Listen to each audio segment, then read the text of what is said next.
Today we have the pleasure of having with us Ari Juels, and Ari is a professor at Cornell University, where he's the Weill Family Foundation and Joan and Sanford Weill Professor in the Jacobs Technion-Cornell Institute at Cornell Tech, and is also a computer science faculty member at Cornell University, and is the co-director of the Initiative for Crypto and Contracts, and he has also a foot in the private sector because he's the chief scientist at Chainlink Labs, and he's a very well-known scholar. He's done a lot of interesting contributions. In particular, in the recent years, he has been looking at blockchains, cryptocurrencies, smart contracts, which is like the topic of his talk. In particular, he's one of the founders or the authors of the white paper flashbots, which is related basically to the miner extractable value, and this is the topic that we will be discussing today. So without further say, I would like to leave the floor to Ari. And if you have any questions during this presentation, please use the Q&A and write your questions. And then we will discuss the questions at the very end. And I will ask questions that are ready to clarifications during the presentation to Ari. Okay, thank you, Agostino. Let me share my screen here.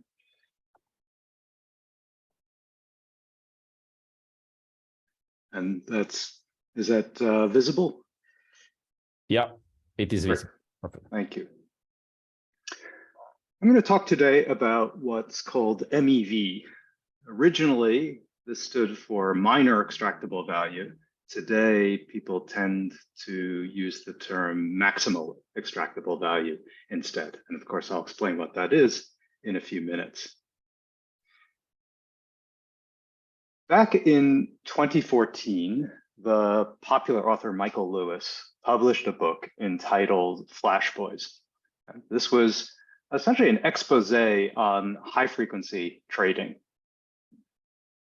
Now, you as economists probably know a good deal more about high-frequency trading than I do, but Lewis emphasized a few essential characteristics that I'm going to want to talk about in my discussion today.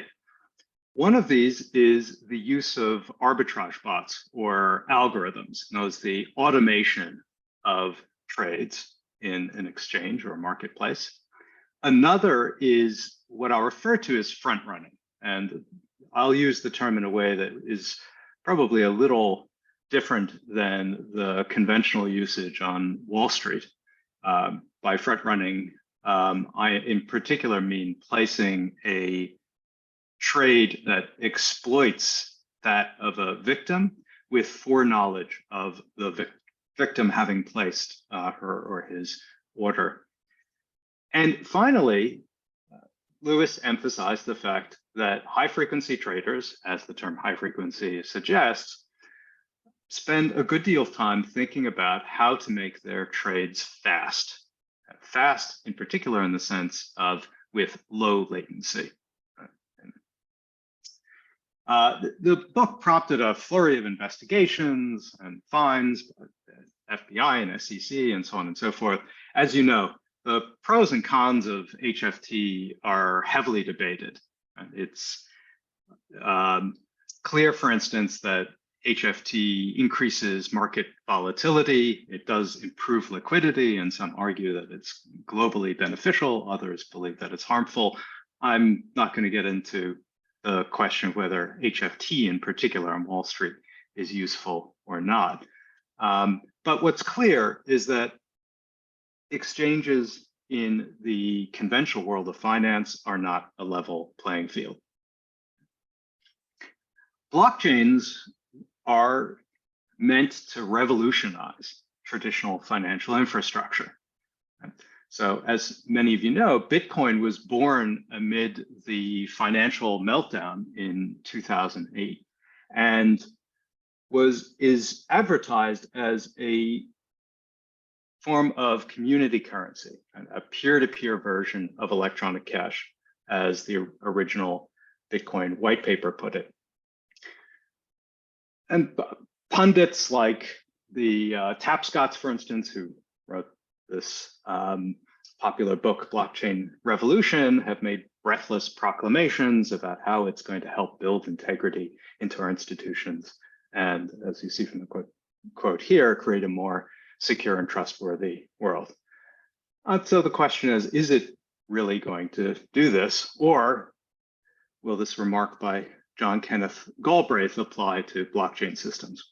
Namely, that we forget the lessons we have learned in the construction of traditional financial infrastructure and repeat some of the mistakes made there, and in particular, create a new financial infrastructure that carries some of the flaws of the old financial infrastructure, namely the fact that users can be exploited by savvy traders, and in particular by arbitrage bots, which will be my focus today. Okay, let's suppose that Alice and Bob want to trade some digital assets, some cryptocurrency, if you will. Let's suppose, for instance, that Alice has some Ether, and she would like to acquire a new cryptocurrency called Bob's Bubble tokens. In order for the two to trade, they need two things. The first is the ability to discover one another. Alice has to be placed in, has to have a channel of some type to Bob in order to discover that he has tokens for sale. And Bob, of course, has to have some awareness of, or a channel to Alice in order to know that she's interested in buying his tokens. The second thing that they need is some mechanism for fair exchange. It has to be the case that if Bob sends his tokens to Alice, that he actually receives Ether in return, or if Alice is the first mover and sends Ether to Bob, that she receives the bubble token she has purchased in return. In the old world, the traditional world, they would do this through an exchange. And of course, this happens also in the world of cryptocurrency in what are called centralized exchanges.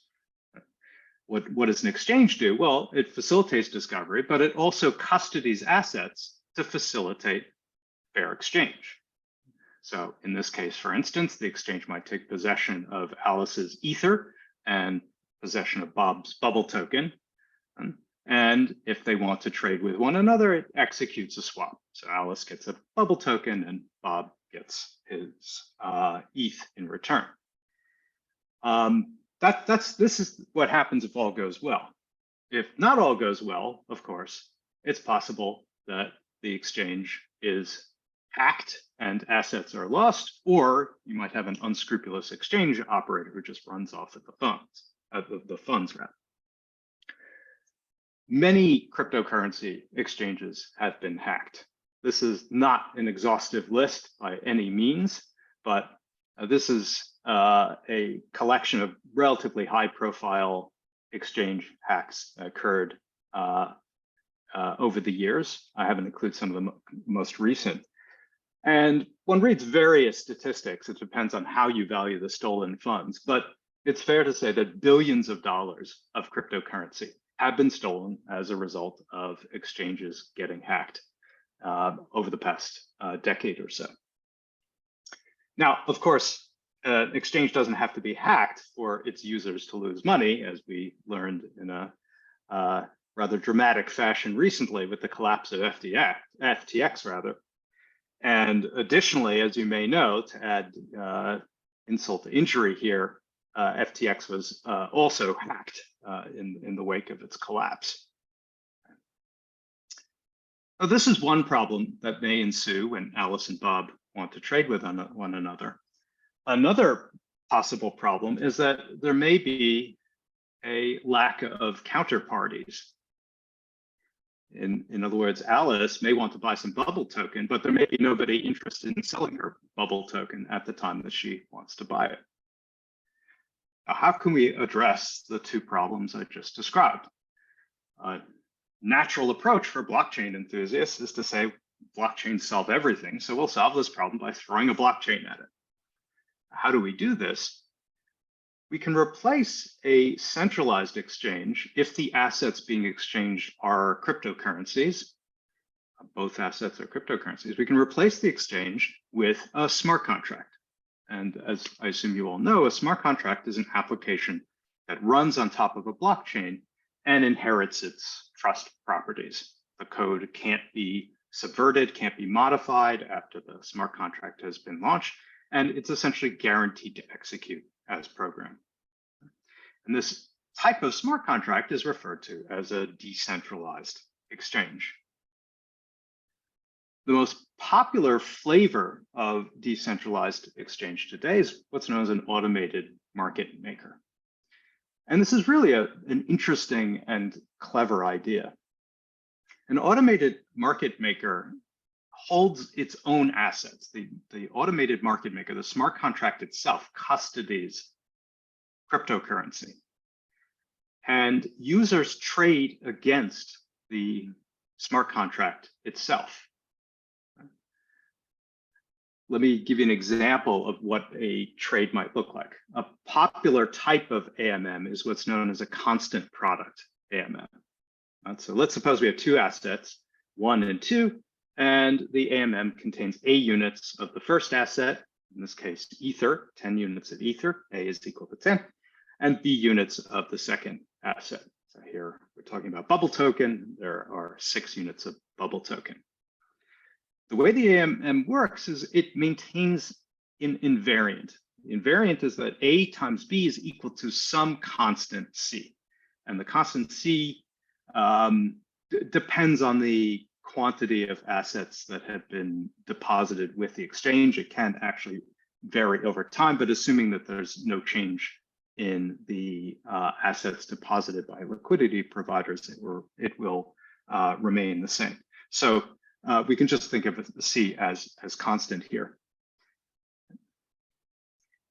To give you an example of how the invariant gets maintained, let's suppose that we have indeed 10 ETH and 6 bubble token in the AMM, and Alice wants to buy some bubble token. So she sends 2 ETH to the automated market maker. Well, as a result of her sending 2 ETH, right, there were 10 ETH originally, as a result of her sending it to ETH, the amount of ETH in the AMM will rise to 12. To maintain our invariant that A times B is equal to C, the amount of ETH times the amount of bubble token is equal to a constant. We can see originally we had 10 ETH and 6 bubble tokens, so that constant should be 10 times 6 or 60. In order to ensure that the amount of ETH times the amount of bubble token remains the same, remains 60, the amount of bubble token has to drop to 5. 12 times 5 is equal to 60. Alice therefore receives 1 bubble token. The way that the amount of bubble token in the exchange diminishes is by releasing some bubble token to Alice. Okay, so that's just to give you an example of how this works. Now, an important feature of an AMM, which is essentially true of any exchange, is that if an asset, a user buys a particular asset, the price of that asset will rise. And you can see that here, that this is true in a constant product market maker, by observing what happens if Alice makes an additional purpose bubble token. Suppose she puts another 2 ETH into the AMM. Well, now the amount of ETH rises to 14, bubble token drops to 4.3, and Alice this time receives only 0.7 bubble token for her 2 ETH, whereas previously she had received 1 bubble token. And to put it another way, the price of bubble token has risen. And this fact is going to be important in a few minutes, as you'll see.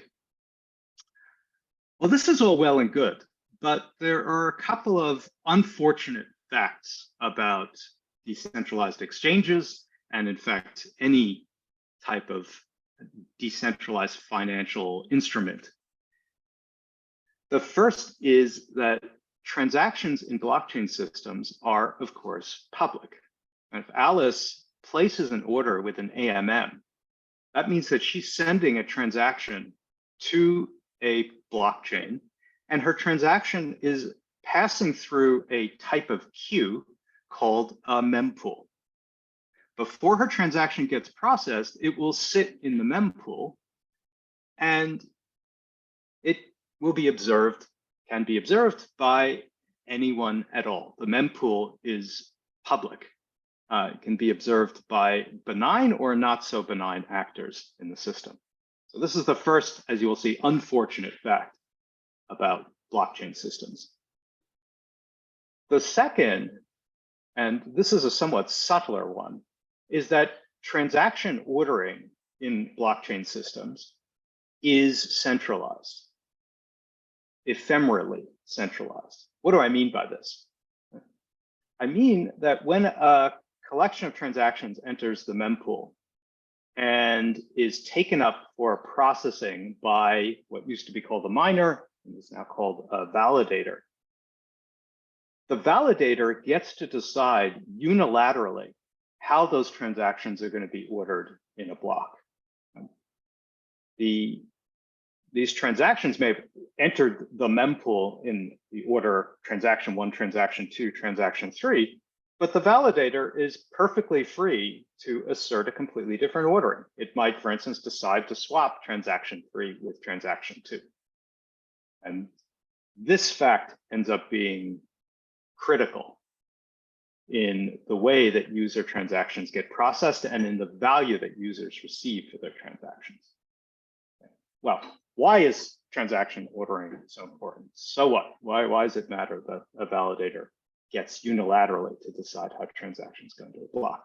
Let me give you an example of what can happen when Alice places her order here to buy some bubble token.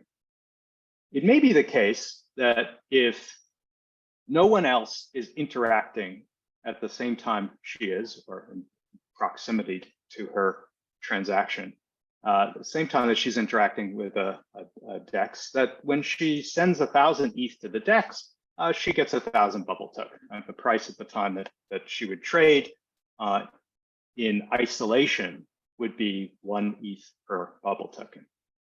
And let me remind you that when Alice makes a purchase of bubble token, the price of bubble token will rise. Well, remember that the mempool is public, right? Publicly visible. And of course, it's visible to a validator who is responsible for picking up transactions and putting them in a block. What a validator or another party, as I'll explain, because of the public nature of the mempool, can do is mount what is referred to as a sandwich attack. The validator can insert its own transactions into a block it creates in such a way that it places a buy order of its own before Alice's, and then turns around and places a sell order after Alice's order has been placed. And what happens in this case? Well, remember, Alice, if she'd been acting in isolation, would have gotten 1 bubble token per ETH. So the validator now, because it's acting before Alice, will get the price that Alice would have received if the validator hadn't stepped in here. Well, the validator, by buying bubble token, causes the price of bubble token to rise. That means Alice's trade is not going to be quite as good, in the sense that she'll get somewhat less bubble token for her ETH, right? But when she places her trade, she will cause the price of bubble token to rise. And this is now beneficial to the validator. The validator purchased bubble token before Alice did. Alice conveniently caused the price to rise. The validator now can take the bubble token acquired and turn around and sell them at a profit. The result here, in this somewhat simplified example, is that Alice loses money. She gets less bubble token than she would have gotten otherwise, and the validator gets more. I remarked earlier that the mempool is public, and therefore it's not just a validator that can mount this type of attack. A bot can as well, using one of a couple of different techniques that I will describe in a moment.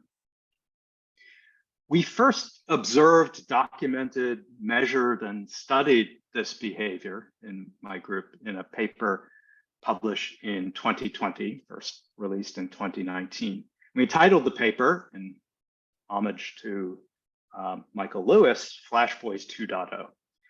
And in this paper, we coined a term for the money, the value that the validator or bot extracted from the user. We called it minor extractable value. At the time, systems like Ethereum involved a form of consensus based on proof of work, and validators were called miners at the time. Now they're called validators. Today, people often use the term maximal extractable value. Instead, conveniently, it has the same acronym.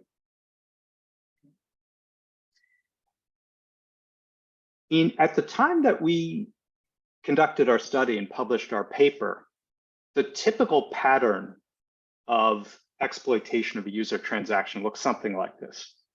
The user would place a transaction which carried an arbitrage opportunity. And then a bot would come along and would front run the user's transaction. By front run, I mean squeeze its transaction in ahead of Alice's, perhaps as a prelude to a sandwich attack. The way that it would do this was by paying a higher fee to the validator than Alice had paid in her transaction. The way that validators would, and typically do in some circumstances, order transactions is in descending order of the fee paid by a user in her transaction. So if a bot came along and paid a higher fee than Alice here, our victimized user, its transaction would be prioritized before Alice's. But what we observed in our paper was that the game being played here wasn't as simple as a bot front-running a user. Of course, there are multiple bots in an ecosystem of this type. So one bot might come along and observe Alice's transaction and want to take advantage of it. Another bot might similarly observe Alice's transaction, want to take advantage of it. If the first bot has paid a particular fee to the validator to get its transaction prioritized before Alice's, say 30, the second bot can attempt to front run the first bot by paying a higher fee than the first bot. Right? The first bot has paid a 30 Gwei fee to have its transaction processed, and the second bot pays 40. The second bot's transaction is going to be placed before the first bot's, and it's going to be able to take advantage of Alice's transaction in a way that the first bot won't. In fact, the second bot may potentially even be taking advantage of the first bot's transaction. Well, the first bot, of course, doesn't have to take this lying down. If it observes that a second bot has tried to front run it, it can jack up the gas price, the fee that it's willing to pay. And as you can imagine, you can end up with back and forth competition between two bots in this way. And this is exactly what we observed in our paper, that bots were competing with one another to take advantage of user transactions subject to arbitrage. And of course, all of this makes users, or was making users, very sad. In some cases, what was happening was not that users were submitting transactions at looking to acquire an asset at market price, but were making typographical errors. Some years ago, user interfaces weren't as good as they are now, although they're still not wonderful. So users, for instance, were omitting or adding zeros to their transactions and trying to buy assets at wildly incorrect prices, offering juicy arbitrage opportunities to bots. But poor Alice here is not alone. What we documented in our paper, some of the, in some cases, really heartrending pleas by users in public forums with arbitrageurs, those who were controlling arbitrage bots, to return the funds that they had lost as a result of mistakes like typographical errors. So here you see one, right? You took advantage of a mistake in order. I'm a stay-at-home parent, I day trade. Here's another, right? I made a mistake, please send it back. I have faith in you.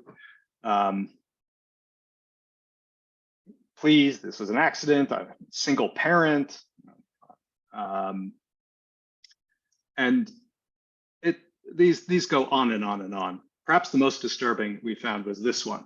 What one shudders to think what happened to poor Rajesh here after he gathered up all of the rupee in his village and rolled the dice on the trade and got front run, perhaps made a typographical error.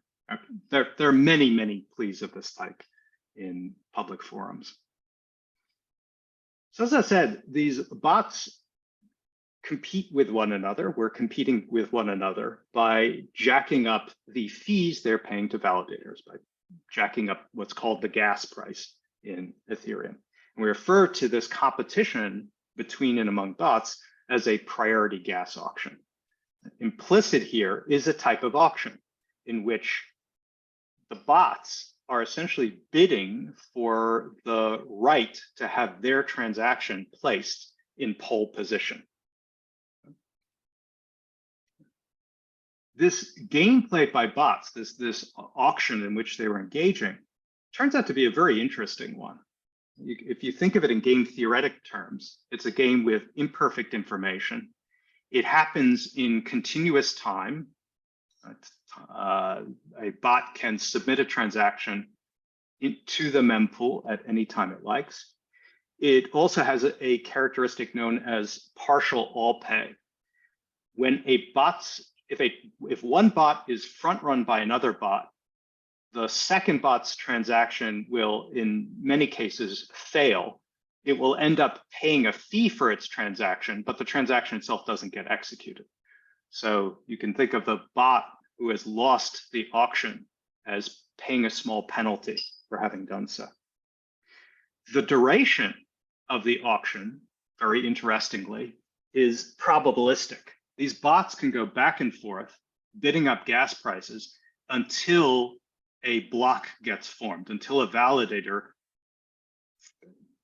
consolidates transactions in a block, and the block got mined at that time, gets validated now. As I said, this is a very interesting game, and it's a game that turns out to have Nash equilibrium involving what's called a Grimm trigger. The game, the Nash equilibrium involves a strategy in which bots will threaten one, will play the game according to a certain rule, where each bot will raise the gas price it's paying by the minimum possible amount, by a tiny increment, and they will go back and forth and raise one another by the smallest possible increment, go back and forth. And if one of the bots deviates from the strategy, the other punishes it, right, by jacking up the price to the point where it's guaranteed to lose. And this is referred to as a Grimm trigger strategy.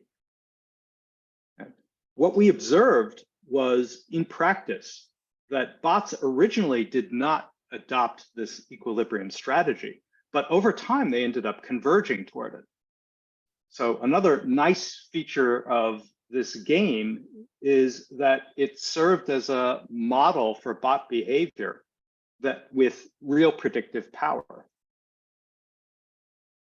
Because of the way that clients in Ethereum are, because of the parameter setting in clients in Ethereum, the minimum amount it was possible to raise fees at the time that we did our study, and I don't know what it is now, although it may well be similar, was 12.5%. Some clients supported a minimum of 15% raise in gas fees. And what you can see here is that over time, bots began to engage in priority gas auctions, in which they were raising their gas prices by this minimum amount, 12.5% or 15%.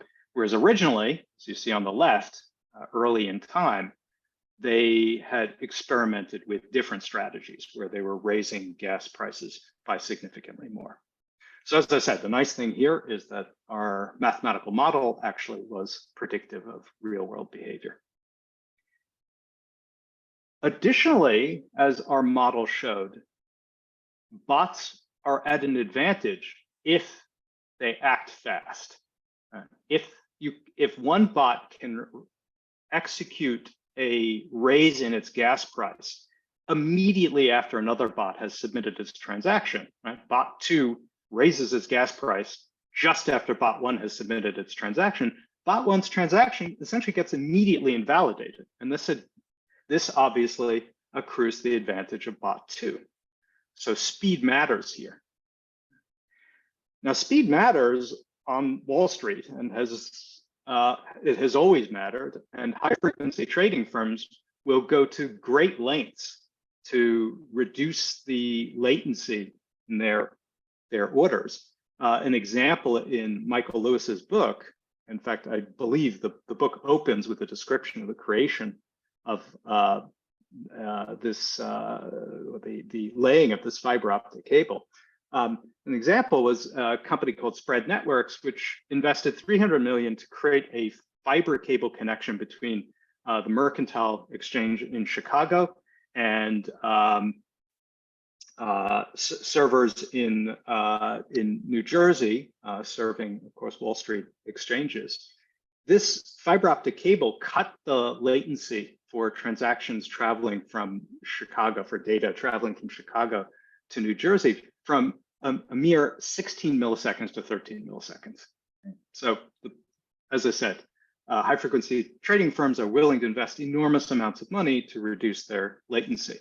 By the time the book Flash Boys was published, Spread Networks fiber optic cable was already obsolete because somebody had created a microwave link between Chicago and New Jersey. So all of this is just to emphasize the value of speed in traditional exchanges. Well, speed also helps in priority gas auctions, as I explained, and as our model predicts. And over time, we observed bots improving their speed, lowering their latency. So you can see here that the mean observed time between the bids placed by these bots as they go back and forth bidding in a priority gas auction game dropped from something like roughly half a second to a fifth of a second over the period of observation of our study. What was the genesis of these bots? Well, when and where and why did they first arise? It turns out that we inadvertently created or catalyzed the rise of these bots I'm describing. In the middle of 2017 or so, when decentralized exchanges just started to become popular, we observed that the type of arbitrage I described, or front running I described, was possible.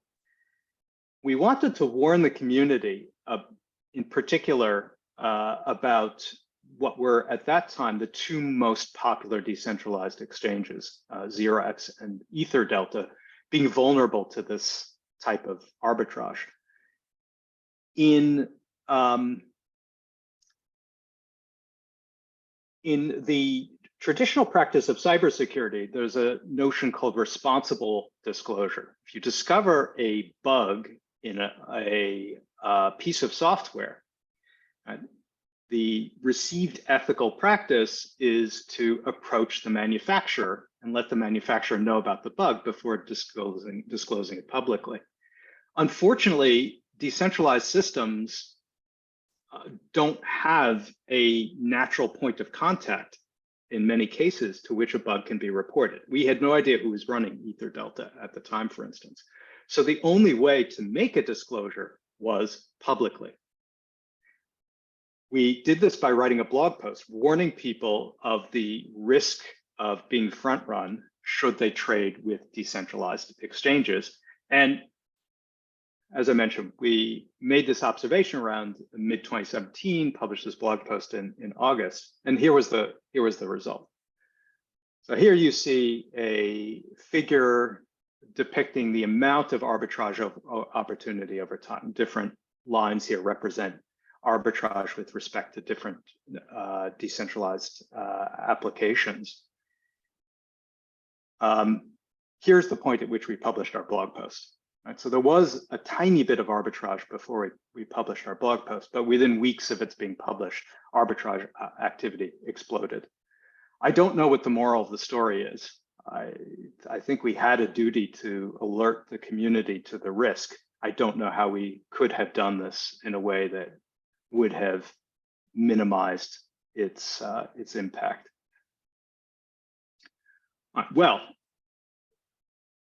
this activity of this activity by bots lasted for a number of years in the form that I just described, but there was a radical shift in the marketplace for MEV, if you think of it as a marketplace, at the beginning of 2021. At the very end of 2020, an organization called Flashbots was launched with purportedly the goal of, as they put it, mitigating the negative externalities of current maximal extractable value. These negative externalities included congestion in blockchain systems like Ethereum. Priority gas auctions involve bots sending obviously a multiplicity of transactions to the mempool, and this was creating congestion. There were some other potential negative externalities as well, including subversion of the consensus layer of a blockchain system, but I won't get into that. This was the mission of Flashbots, and in particular, they articulated 3 goals. One was democratizing access to MEV revenue, another bringing transparency to MEV activity, and redistributing MEV revenue. And colorfully, they describe themselves as operating in a pirate hacker collective model. Well, how are they going to do all these things? Their idea was to rationalize the market, as it were, for MEV by conducting explicit MEV auctions. In other words, rather than trying to eliminate MEV, their thesis was that MEV couldn't be eliminated, and therefore we should approach it in an efficient and rational way and create an auction system where arbitrageurs could bid for the right to extract MEV from users. This system has evolved quite rapidly. Let me talk about its current incarnation, to give you a sense of how it works. So you recall that users' transactions go through mempool, right? They're publicly visible. A set of entities known as searchers, these are arbitrageurs, observe these transactions and then figure out strategies to extract MEV from them, to exploit them. What they'll do, for instance, is observe a user's transaction. Alice's transaction could be arbitraged, create their own transactions to extract MEV from Alice's, sandwich Alice's, for instance, and take the Alice's transaction along with their own and bundle them together in something that is called a bundle and send this collection of transactions to an entity known as a block builder. A block builder takes bundles and potentially its own transactions. Block builder could, in principle, itself be a searcher, and puts them together to create a block, which it then proposes for inclusion in the blockchain. Block builders compete with one another to create blocks, and their proposed blocks go through an entity known as a relay. What the relay does is pick the block from builders that is going to yield the most profit for a validator. So you can see that there is an implicit auction here, just as there was in the case of priority gas auctions. And the most profitable block is as provided by relay, is the one that a validator will pick up. And if it gets the right to confirm the block, add it to the blockchain. There are multiple relays as well. So this is a somewhat simplified picture, but this gives you a sense of how the auction system is working today. And this is an early version of a broader notion often referred to as proposer builder separation, or PBS. So you see PBS, you now know essentially what it involves. In this case, the proposer is the validator, right? The builder is the block builder, and you also have relays described. There's some other features in this system, which I won't describe in detail, but some of them are technically interesting and subtle. For example, a relay doesn't just directly provide a block to a validator, because if a validator sees a whole block constructed by a builder, the validator itself can observe the strategy that a searcher used to extract MEV and can essentially steal the strategy from the searcher, steal strategies from a block that it sees has been provided by a builder. So a game is played here where a validator will validate a block without seeing it, and only after it has validated a block does it get to see the internals of the block. But that detail is not terribly important. So let's now talk about the three goals of flashbots: democratization, transparency, and redistribution. And here are some statistics in particular relevant to this goal of democratization. Today, 84% of validators use the flashbots relay. As I said, there are multiple relays. Flashbots has its own relay. Didn't just create the system, it's running a relay. Okay. This has created quite a bit of hand-wringing because the result is that a system that is supposed to be decentralized, Ethereum, like any blockchain, is supposed to be decentralized, is in a meaningful sense centralized. The flashbots relay is controlling quite a bit of the transaction flow in the system. And in fact, 2/3 roughly of the blocks produced in Ethereum now are passing through the flashbots relay. This has raised concerns by some in the community about censorship. In particular, the flashbots relay is OFAC compliant. In other words, it respects blacklists created by the US Treasury Department, sanctions lists. And the most visible of recent sanctions has been one against a privacy service, what's called a mixer, known as Tornado Cash, which has been used by North Korea, among others. So this system, Tornado Cash, was sanctioned by the Treasury Department, and addresses, certain addresses at least associated with Tornado Cash, are now sanctioned, and Flashbots is respecting this sanctions list and not respecting transactions that come from these blacklisted addresses. There are some in the blockchain community who regard this as unjustifiable censorship, and the fact that Flashbots essentially has control over the creation, the formation of such a large fraction of the blocks, and is censoring transactions, is creating angst among some who feel that this is undermining one of the most important properties of Ethereum and any permissionless blockchain system in general.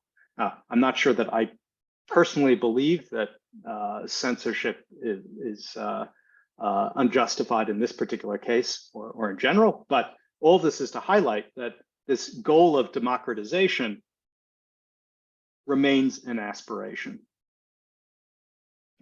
In response to concerns about censorship, Flashbots has aggressively open sourced its code, but it still remains dominant in the ecosystem. As I noted, 84% of validators are using the Flashbots relay today. Okay. How about transparency? How are we doing with transparency given the advent of Flashbots? Well, blockchains provide transparency in a very strong sense. A blockchain is an immutable and publicly visible record of all transactions that have occurred within a particular system. In this sense, any on-chain data, any data in the blockchain is transparent. MEV Boost, on the other hand, is an off-chain system. All the entities that I referred to, the block builders, the searchers, the relay, are coordinating their activity off-chain, and only the result of their activity, the block that is ultimately confirmed by a validator, becomes visible on-chain. So there's a lot happening under the covers. Transparency, in other words, relies on the Flashbots system, or at least a relay in MEV Boost and other entities as well, making public correct data. So in a sense, transparency now relies on the behavior of one or a very small, or trust in one or a very small set of entities. It's transparency now as relying on a centralized system. And this runs counter to the spirit of decentralization in blockchain systems.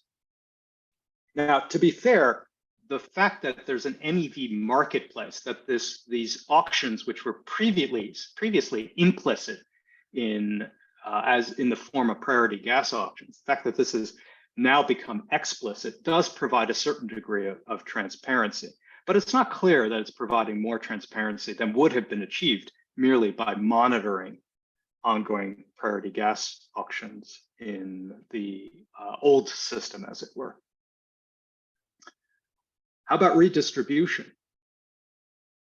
Well, the effect of MEV boost is to increase the revenue of validators, right? To the point where some claim that validators are going to see a 50% increase in their revenue as a result of these MEV auctions. And that is obviously a significant amount.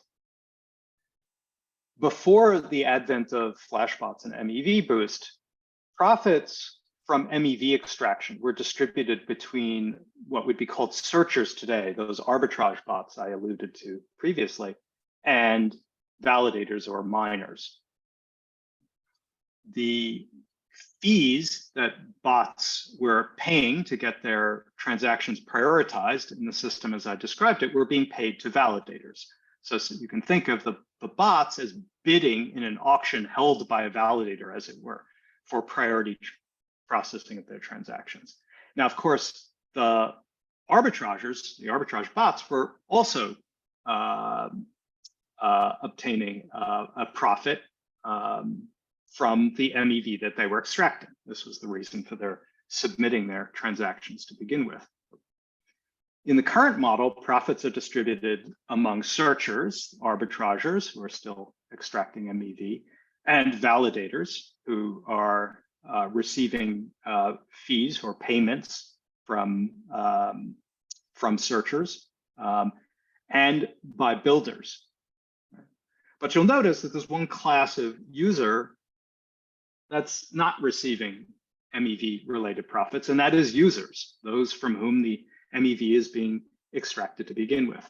So it's really unclear that how this goal of redistribution is meant to be achieved in the existing system. As I said, the flashbots framework, PBS framework, is evolving rapidly. And recently, flashbots announced a new incarnation of their system called Suave, which remarkably is meant both to minimize MEV for users and maximize MEV for validators, which sounds like eating more and losing weight at the same time. To be fair, the idea here is that users are going to be able to express execution preferences. It's unclear what form those preferences will take, but it may be, for instance, the case that users can say, I don't want to be front run. And this preference will be respected by the system when blocks are created. There aren't many details in the proposal as it exists today, so it's unclear what form these preferences will take. It would certainly be nice if users can express a preference not to have to sacrifice an MEV in order to have their transactions processed. All right. Well, how large is this ecosystem of MEV extraction? Right? How much money is being yielded by MEV auctions? To date, Flashbots actually provides nice statistics to answer this question. To date, as you can see, something like 684 million has been extracted from users.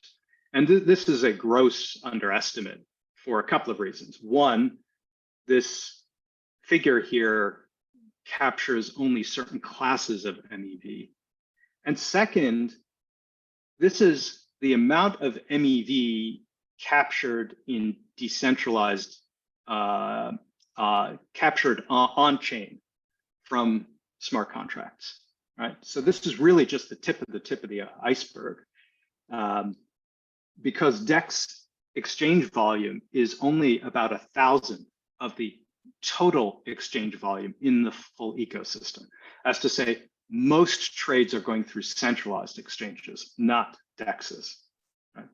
Centralized exchanges, when I last compiled this slide, at least, we're doing something like $50 billion a day in volume. Right? And in many cases, they are subject to light or best inconsistent regulation, as we've seen in the case of FTX. And there's all kinds of malfeasance going on. Right? An exchange may not be subject to collapse, but maybe doing other things like facilitating front running. And we really don't know what's happening in many of the exchanges around the world. So it's quite conceivable that MEV or its equivalent is being extracted quite aggressively in these systems. Well, what can we do about all of this? Is there a remedy for MEV? Can we eliminate it rather than just trying to surface it and rationalize it? I think it's unlikely that we can eliminate all harmful MEV. It's probably going to exist somewhere in some form. But I do think that we can build tools that will level the playing field for users. I do think that we can make things fairer. And there are a few different ways we might do this. One is through the use of new mechanisms in exchange design. And I'm sure many of you are familiar with this paper by Budish et al. That proposes an alternative way of building exchanges rather than allowing transactions to be processed on a continuous basis, rather than treating time as continuous. The proposal here is to treat time in discrete intervals and to conduct auctions on a frequent basis in which transactions are cleared at a uniform price. Right? Now, I'm not an economist. I'm sure that many of you can grasp the pros and cons of this approach better than I can. But this approach is not taken off in blockchain systems, possibly just because people want instantaneous settlement and centralized exchanges.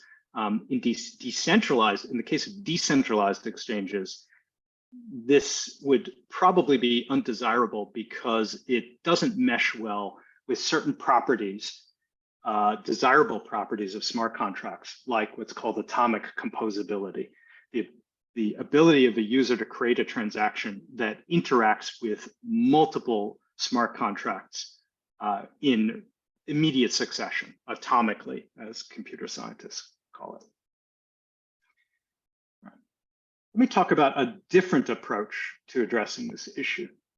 So you recall that the root of the problem is that ordering is centralized. Right? As I said, a validator gets to decide unilaterally how transactions are ordered in a block. An alternative approach, I mean, the problem here is that what is supposed to be a decentralized system is at least ephemerally centralized. An alternative approach is to decentralize the process of ordering transactions for a block. And I'm going to describe two ways that this might be done. The first is referred to as secure causal ordering. This is a fancy term for use of encryption to conceal temporarily the details of a transaction. Now, the idea is that this committee are referred to orders transactions while they're encrypted, and only after they've been ordered, the committee decrypts the transactions, revealing their payloads. Now, this is a very old idea, dates to 1993. Mike Reiter and Ken Berman proposed this idea. It was refined in an important way in 2001, but this idea has been around for decades. And it's a nice and effective idea. It's hard to exploit what you can't see. If a transaction is encrypted, it's hard to figure out. It's hard for an arbitrage or a bot to figure out how to take advantage of it. But there's some drawbacks. One is that it may be hard to exploit what you can't see, but it's not impossible because of the problem of metadata leakage. although the payload of a transaction might be encrypted prior to ordering by a committee, there are certain things that you can't easily hide. It's important that the committee be able to ascertain that the transactions it's ordering are valid. Otherwise, it could be attacked by a malefactor who just floods the committee with invalid transactions they can't keep up with. So some metadata has to be exposed, and metadata, like for instance, the address from which a transaction comes, can reveal a lot about the type of transaction a user is sending, and may open up a transaction even while encrypted to exploitation. Second problem is what I'll refer to as blind reordering. Let's suppose that one committee member here really wants its transaction to be first in the block. Well, the fact that other transactions are encrypted doesn't prevent that committee member from getting its own transaction into the first slot in the block. Because encryption tells you nothing about how the committee is going to order transactions given its limited view of their payloads. So there is the possibility of order being manipulated in significant ways, despite the fact that transactions are encrypted. An alternative approach is what's called temporal order fairness. Again, a fancy term, in this case, meaning processing transactions on a first come, first served basis, or running a Dell counter. And so the idea, the intuitive idea here is quite simple. Transactions are sent by users to all the nodes in the committee, all the servers in a committee. And those nodes vote on how those transactions should be ordered based on the time that individual nodes observe the transactions coming in. So for instance, transactions might come in, enter in the order 1, 2, 3. If all nodes see the same ordering, 1, 2, 3, then they're going to vote on the ordering 1, 2, 3 for the transactions when they're included in a block. This is the idea. It turns out that reaching agreement on the ordering of transactions, reaching consensus on the ordering of transactions can be quite tricky because different nodes may see transactions come in at different times. There may be slight delays in the network that cause transaction 2, for instance, to be received significantly after transaction 3 by half the nodes, but before by the other half of the nodes in the committee. Okay, so you can have these differences in perception by nodes around the time of receipt of transactions. And the result is something known as, or an incarnation of something known as the Condorcet paradox, which actually arose in social choice theory, the theory of voting. So to illustrate the problem, I'll just give you an example of the problem that can arise in a temporal fair ordering system. Let's suppose that Alice, Bob, and Carol are responsible for ordering 3 transactions. Transaction 1, transaction 2, and transaction 3. And Alice sees the transactions in the order depicted here, 1, 2, 3. Bob sees a slightly different order. He sees 2, 3, 1. Carol sees a different order still. She sees transactions come in the order 3, 1, 2. Well, you'll observe that if you're thinking about how to order pairs of transactions, transaction 1 comes before transaction 2 in the view of a majority of the nodes here. Both Alice and Carol see transaction 1 before transaction 2. So as the majority, they might vote for transaction 1 to be ordered before transaction 2. Similarly, a majority of the nodes here see transaction 2 before transaction 3. And Alice and Bob both see transaction 2 before transaction 3. So they might vote for transaction 2 to be ordered before transaction 3. But the problem here is that Bob and Carol both see transaction 3 before transaction 1. Right? Majority see transaction 3 before transaction 1. And so they would want to vote for that ordering of this pair of transactions. And it turns out there's actually no way to order the 3 transactions that respects all of these majority votes, right? There is no ordering of transactions that will result in pairs being ordered according to the way that they were seen by a majority of nodes here.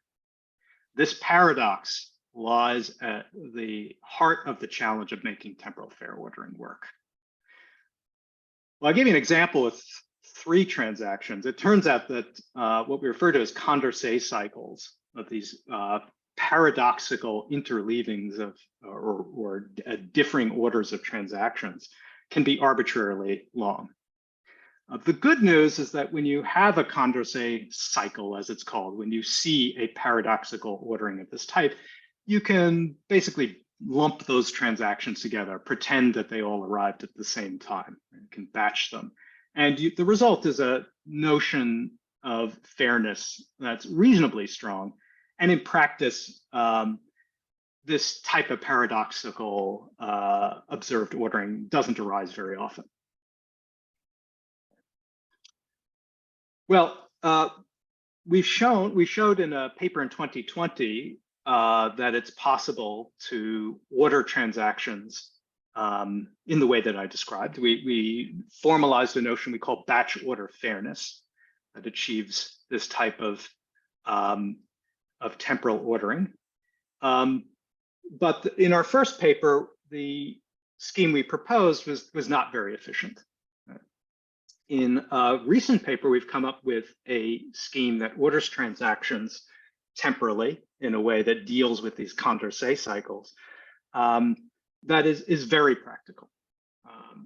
And this scheme, in fact, as I'll explain in a couple of minutes, is being used in a product under development today by a company called Chainlink Labs.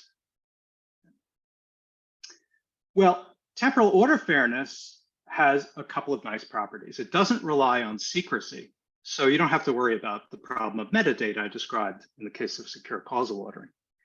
And additionally, it prevents blind reordering.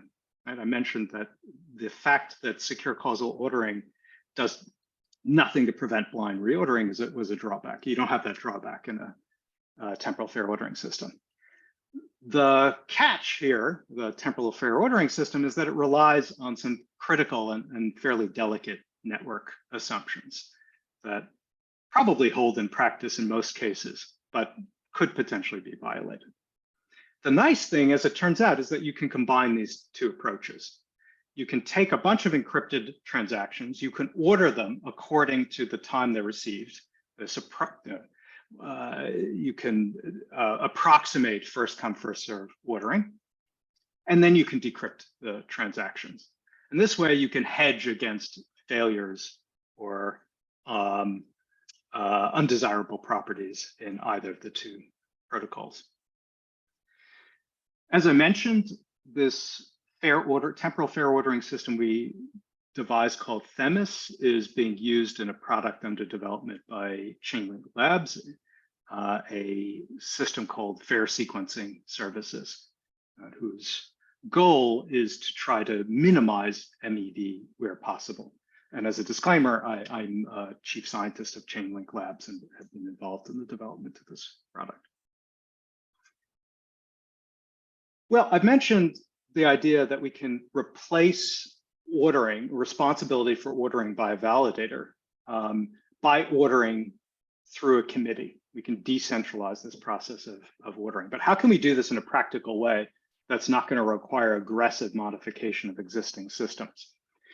Well, one possibility is for this committee to perform ordering just for a specific smart contract.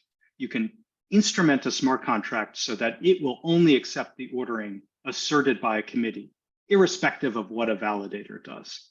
So a validator can try to reorder transactions, but the smart contract is not going to allow such reordering to proceed unless it was authorized by the ordering committee.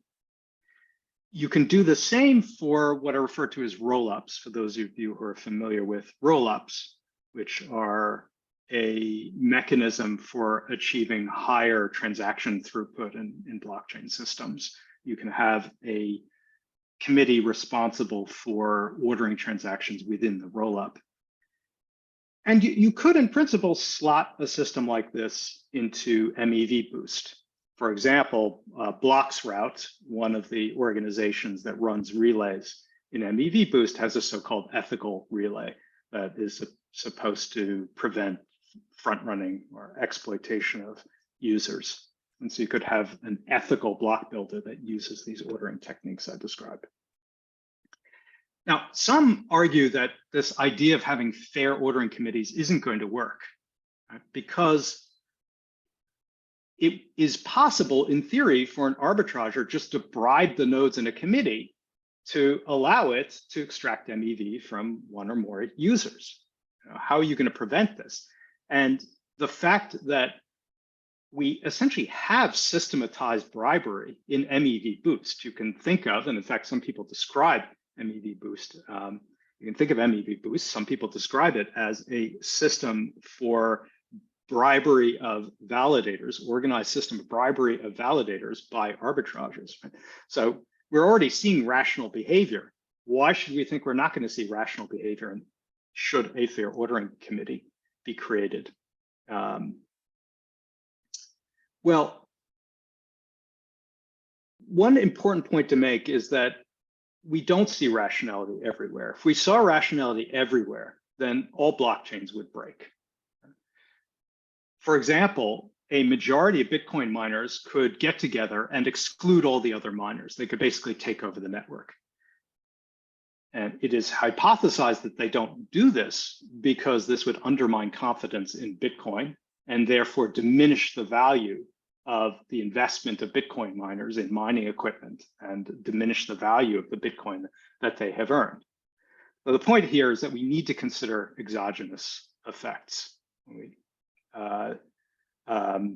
in determining where rational behavior is likely to arise. There's a very nice paper entitled Rationality is Self-Defeating in Permissionless Systems by my colleagues Brian Ford and Rainer Bohm that addresses this very topic.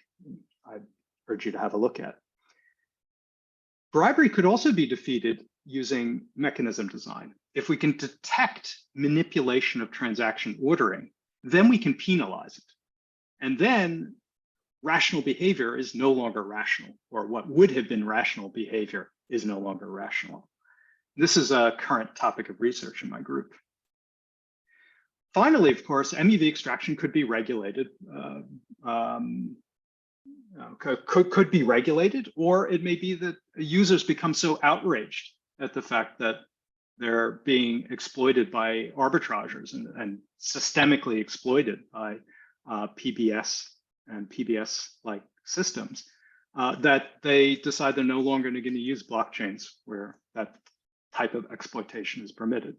Right? So as Maureen O'Hara, noted expert in market microstructure, has noted, no market succeeds if it's not viewed as fair. I'll end there. I assume that my slides will be posted. If you're interested in learning more about MEV and its origins and possible remedies, I'd encourage you to have a look at these papers from my group. And I would also encourage you to have a look at the website of the Initiative for Cryptocurrencies and Contracts, of which I'm a co-director. There are a number of blog posts, very accessible blog posts on recent research across a variety of blockchain topics. So if you're interested in learning about cutting edge research in this space, please visit the website. IC3, I should mention, is an initiative involving 16 faculty, I believe we have at last count, mostly computer scientists, but also scholars in law and economics. Okay, I'll end there, and I'm happy to take questions if we have time. Thank you, Ari, for a great presentation. I think we have a few questions from the audience. I will unmute directly those who have questions so that they can ask. I will start with Thomas Rivera. Yeah, Thomas, you can go ahead and ask questions. All right, thanks, Agostino. Hi, Ari. Really interesting presentation. So I did have one question. So when we're thinking specifically like the sandwich attack that you mentioned, for a decent, when someone's trading with a decentralized exchange, in principle, if the inventory of the exchange is very large, so price impacts are small compared to the size of Alice's trade, then wouldn't it be the case that the amount of minor extractable value sort of declines as the inventory grows? I think this is slightly incorrect in that you could always deploy a large enough trade before and after Alice, but then this also puts you at risk of being front run yourself with larger and larger trade sizes. Does this make any sense? This idea that it does. Yeah, it's a complicated game, and one strategy that users invoke to avoid being exploited is to break up a big transaction to smaller transactions, for precisely the reason you gave. But arbitrager strategies can be quite sophisticated, and it's possible to bundle transactions, interleave arbitrager transactions in particular ways, such that these evasion strategies may or may not work. But as I said, indeed, users will often break their transactions up into smaller ones, precisely because the fees incurred by arbitragers then make MEV extraction prohibitive. All right, thanks. Great. Let's go to the next. Hanna Laburda, I will unmute you so that you can ask the question. Thank you, Agostino. And thank you, Ari, for a very insightful presentation. And I have learned a lot. I have just a clarification question, really. So you mentioned for one of the ways to, imperfect ways to fix MEV problem was to encrypt the transactions before they are put into a block and reveal them only afterwards. But I'm wondering, and this is for some other things that I'm thinking about as well, is if we have encrypted transactions, how do miners, verifiers can make sure that that they're not putting conflicting transactions within the same block? So let's say, I'm spending two different, twice the same Ether, and if they're encrypted, how can we assure that it's not happening? Yeah, that's a very good question. So double spending is prevented essentially at the consensus layer. A user can't send a pair of transactions that spend the same money. It's simply it's a pair of transactions of that type simply can't be constructed. The bigger challenge is the one that I mentioned earlier, namely preventing denial of service attacks. If transactions are fully encrypted, so you have no information about their origin, then an attacker can just flood a committee with ciphertext transactions, and the committee doesn't know which are real and which aren't, and will be overwhelmed. So some information has to be visible to the committee. The committee has to be able to distinguish good actors from bad in this sense at the time that they're sequencing transactions. Thank you. And is this why we need to have metadata available and visible? That's exactly why we need to have metadata visible, yes. Thank you. Good. I have a question myself, Ari. When you mentioned that before flashbots, the MEV was being split between the searchers, or equivalent the arbitrageurs, and the validators, the proposers. And after MEV, you have also the builders who are entering into the picture. So I'm wondering, in both cases, do you have a sense of how much of this MEV goes to the arbitrageurs, for example, and how much to the validators? Because, for example, if there is a lot of competition between arbitrageurs, they will outbid each other, and in the end, all the fees will be eaten by the validators. That's a great question. I don't have current statistics, and I would certainly be interested myself in learning the answer to your question.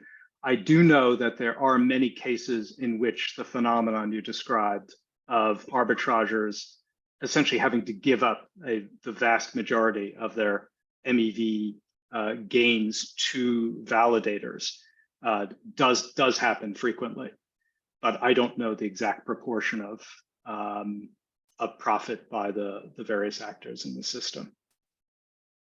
Okay, thank you, Harry.